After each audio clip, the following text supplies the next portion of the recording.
Mira, la economía tiene épocas de crecimiento, épocas que no crece y épocas que cae. A veces es responsabilidad del mundo, a veces es responsabilidad del gobierno. Yo creo que en este caso la caída de los últimos 6-7 meses es responsabilidad del gobierno. Ahora, el tema es qué haces cuando hay época de caída. Hay pérdida de empleo. ¿Quién paga esa caída? ¿Sí? Estamos con Silvina Batakis, ministra de Economía de la provincia de Buenos Aires, con Alejandro Banoli, presidente de la Comisión Nacional de Valores, con Victoria Donda. ¿Cómo te va, Victoria? De Faunen, y con Jorge Altamira. ¿Qué tal, Jorge? ¿Qué tal? Silvina Batakis, ¿qué va a pasar con el trabajo? Mira, la provincia de Buenos Aires, como vos también mencionabas al inicio, no estamos notando desempleo. Sí, por ahí disminución de horas extras, anticipos de vacaciones, suspensiones, pero lo importante es que hay un gobierno que está ocupado. Nosotros, como vos sabés, firmamos hace 2 semanas aproximadamente un acuerdo con gremios, con cámaras empresarias, con cámaras de comercios, con distintos entes que tienen que ver, con distintas organizaciones que tienen que ver con el empleo para preservarlo, ¿sí? Para tener el compromiso de preservar el empleo, y se están focalizando mucho las medidas para que esto sea así. Lo importante, como vos decías también hace un rato, es que podamos entre todos preservar el empleo, que es lo más preciado que todos tenemos, es el organizador social, el organizador de nuestras casas, y además de eso que a futuro, cuando la economía crezca, las empresas estén preparadas para crecer, ¿sí? Cuando vos tenés despidos, lo que efectivamente pasa es que después la empresa, cuando le toca el momento de crecer, no tiene los empleados necesarios para poder crecer, ni la capacidad para poder hacerlo. Así que creo que lo más importante hoy es preservar el empleo. ¿Y la provincia en sí mismo tiene algo para hacer o depende absolutamente de lo que pase en la economía nacional? No, todas las provincias y todos los gobiernos tenemos responsabilidades. Claramente las responsabilidades son distintas, pero sí necesariamente necesitamos coordinar todas las políticas. Creo que eso es lo que tenemos que hacer todos los argentinos, y eso también es una muestra de madurez política, que podamos coordinar entre todos los niveles de gobierno todas las acciones que podamos hacer, ya sean chiquititas o grandes, ¿sí? Pero todos tenemos que coordinarlos con un objetivo en común. De eso se trata también ser parte de un país, ¿sí? Contribuir para el proyecto nacional, ¿sí? Para que entre todos, como en colectivo, podamos crecer. Y eso es lo que estamos haciendo desde la provincia. Hay elementos que se pueden utilizar en la provincia, los estamos utilizando, y necesariamente necesitamos coordinarlo con los 135 municipios y también coordinarlo con el gobierno nacional. Y estamos todos abocados a eso. Este tema de los fondos buitre, del default, ¿es perjudicial? ¿Las empresas se asustan? ¿Las empresas no toman gente? ¿Pueden despedir gente? Siempre en momentos de inestabilidad, las inversiones por ahí tardan más en llegar, ¿sí? La gente se asusta, como vos decís, y espera a ver qué pasa. Pero lo importante, la verdad que es... por ahí sí, esperar a ver qué pasa, pero también darse cuenta que no estamos en un camino equivocado, ¿sí? Y seguir invirtiendo. En particular en la provincia de Buenos Aires, el tema de los fondos buitre no es algo que nos afecte a la fiscalidad de la provincia. Como vos sabés, la provincia de Buenos Aires saneó sus cuentas. Nosotros decimos siempre, bueno, la provincia hizo los deberes en la materia fiscal, y hoy el Frente Fiscal de la provincia está ordenado, ¿sí? Nosotros hace 2 años que no tenemos déficit en la provincia de Buenos Aires, y la verdad que vamos a seguir así. Estamos convencidos de que vamos a entregar una provincia de Buenos Aires con la fiscalidad en orden, con equilibrio, y esto es un imán para atraer inversiones. Cuando vos atraes inversiones se genera empleo, y lo importante en provincia de Buenos Aires es que a lo largo de los últimos años se ha tratado de dar una política hacia la industria, ¿sí? Y esto hace que las cadenas productivas sean mucho más complejas y que el empleo sea de mayor calidad y que sea mucho más difícil el desempleo. Está con nosotros Ignacio Mendiguren. ¿Qué tal? ¿Cómo estás, Ignacio? Pero le pregunto a Victoria Donda, que no está a cargo del Ejecutivo, pero yo sé que está en la calle. ¿Cuál es la sensación? ¿Qué es lo que estás viendo vos?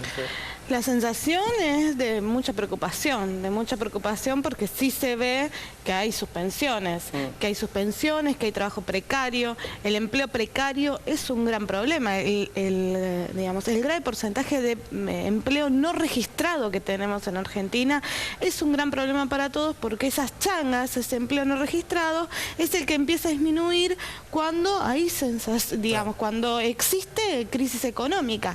Y si a eso le sumas la inflación que hay, porque los precios aumentan, pudo haber aumentado un poquito menos el último mes, aumentó muchísimo en enero y febrero, los números van variando. hay preocupación en la calle, hay preocupación en la gente, hay preocupación en los trabajadores que no llegan a fin de mes, hay preocupación en los trabajadores que son suspendidos o que les reducen las horas extras, que es con lo que llegaban a fin de mes, entonces ya no llegan. Así que lo que existe es una gran preocupación y creo que lo que no hay es empezar a ocuparse de temas concretos. Nosotros proponemos desde el Parlamento un proyecto de ley para suspender las suspensiones y los despidos por lo menos durante un año ante esta crisis, ¿no? Que las empresas se hagan cargo y absorban, digamos, los conflictos que hay en el terreno económico, porque no son los trabajadores los que están en la mejor de las situaciones. Mendiguren, ¿sirve suspender los despidos cuando hay una situación como esta? Yo creo que el gobierno, después de la crisis del 2009, implementó, y creo que con éxito, lo que fueron los repro, que tenía como por finalidad, ante una crisis internacional como la que existía, que el trabajador quedara en la empresa. ¿Y cómo se hacía? Sin que significara el debilitamiento patrimonial de la misma.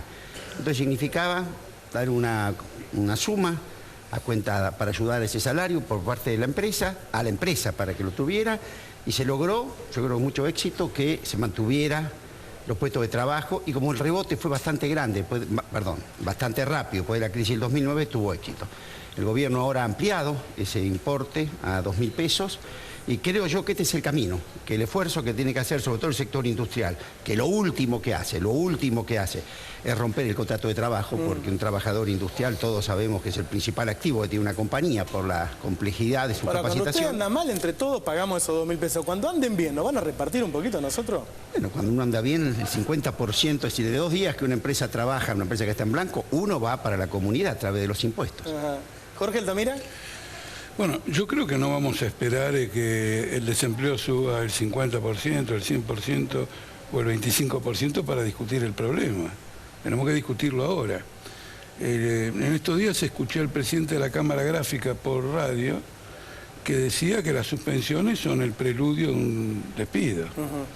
Por lo tanto, no podemos tomar tan ligeramente las suspensiones.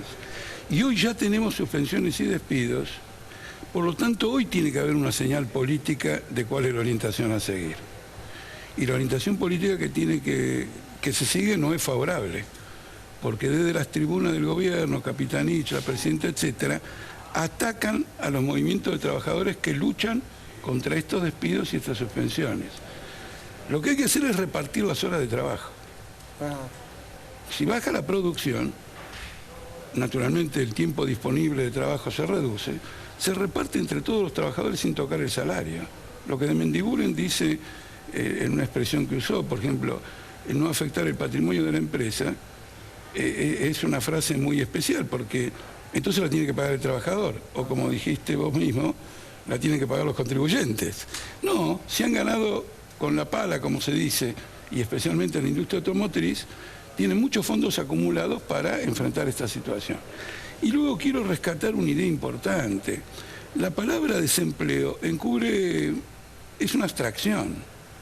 Por ejemplo, alguien que está en un plan trabajar y gana lo que gana, está más en desempleo que con empleo. Es decir, el desempleo no es ocupar el día.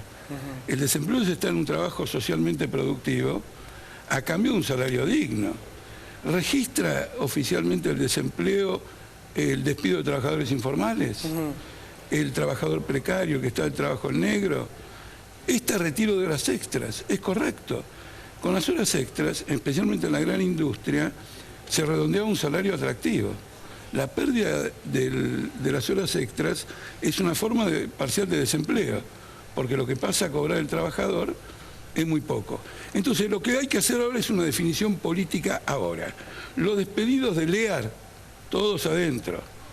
Los despedidos de Donnelly, todos adentro. Si esa es la señal política, vamos bien en materia de lucha contra el desempleo. Jorge Vanoli, esta semana salieron estos proyectos de ley, entre ellos el de abastecimiento que parece que van a tomar las empresas. ¿Es así? ¿Va a haber una fuerte intervención? ¿Se viene el chavismo, madurismo? Bueno, creo que tiene que ver con el intento de algunos de desnaturalizar cualquier legislación que le dé herramientas al Estado Nacional para poder fijar límites a determinados abusos. Creo que la defensa del consumidor, la protección del consumidor es algo, primero, que está consagrado en la Constitución Nacional, segundo, que está consagrado en la legislación en Europa y en Estados Unidos. Entonces creo que es algo a lo cual, desde la buena fe, es muy difícil oponerse. ¿Y quién decide lo que es abuso? ¿Cuánto es abuso? ¿Cuánto es abuso? Bueno, hay que ver en qué caso, y creo que en esto es muy importante que se avance desde la Secretaría de Comercio, o sea, en evaluar hasta dónde hay rentabilidad razonable, ¿sí? Hasta dónde lo que se está trasladando son ajustes en base a que hay aumentos en los costos, y hasta dónde hay, porque venimos, la economía argentina históricamente, y sobre todo en los años 90, se ha concentrado enormemente, y esto ha generado un poder monopólico, un poder oligopólico, que si bien se ha avanzado en estos 10 años en tratar de ponerle límites con distintos instrumentos a las empresas, todavía lo cierto es que este poder muchas veces genera que cuando se producen aumentos en el tipo de cambio, por ejemplo, lo que ocurrió en el mes de enero, como ha ocurrido históricamente en la Argentina. Muchos aumentan por las dudas, porque si aumenta el dólar oficial, porque aumenta el dólar oficial. Si es el informal, el informal. Entonces, históricamente no ha habido, en muchos casos, este tipo de casos. Y esto no es una actitud antiempresaria, porque hay buenos empresarios, o hay empresarios realmente que tienen una actitud de invertir, de producir, y ha habido casos de abusos, y creo que todos los vemos, ¿no? Cuando vemos que muchas veces en el supermercado hay aumentos, y lo cierto es que hay cosas que son fundamentales. Por ejemplo, cuando se pone una multa, históricamente para que el Estado pudiera cobrar una multa pasaban años y años de juicios. A ver, Vasco, ¿la inflación la generan ustedes? ¿La genera el gobierno? ¿El peso vale menos? ¿Las cosas valen más? Yo escuchaba a Alejandro recién. Yo creo que el gobierno en este momento está encarando mal la cosa. Por eso yo digo, hace poco, y me trajo algunos problemas, cuando hablamos de la década ganada o perdida, acá hay una década partida. Acá hubo un principio de la década donde había un tipo de cambio competitivo, baja inflación, superávit fiscal y comercial. La Argentina en ese periodo creció la industria al 110%, acumulamos 53.000 millones de dólares de reservas. Si vos te acordás, había medidas encima para contener el ingreso de dólares, que se obligaba a un depósito previo, etc. Después ha pasado otra etapa, empezó la inflación, se la rompimos el INDEC, empezaron el problema de pérdida de competitividad, el superávit pasó de ser superávit déficit, la inflación del 13 al 35. Quiere decir que esos motores que hicieron que no hiciera falta cepo, que no hiciera falta medidas de estos tipos, no hacían falta, era el mismo gobierno. Te hace que no, Manoli. Y eran los mismos, y eran los mismos empresarios, los que estaban con el país creciendo al 9 y el 3% de inflación, que estos que ahora parece que de golpe hemos descubierto que son la causa de todos los males. ¿Qué creo yo? Que estamos poniendo la energía donde no corresponde. Pongamos la energía en recuperar esos motores que ya demostraron que son virtuosos.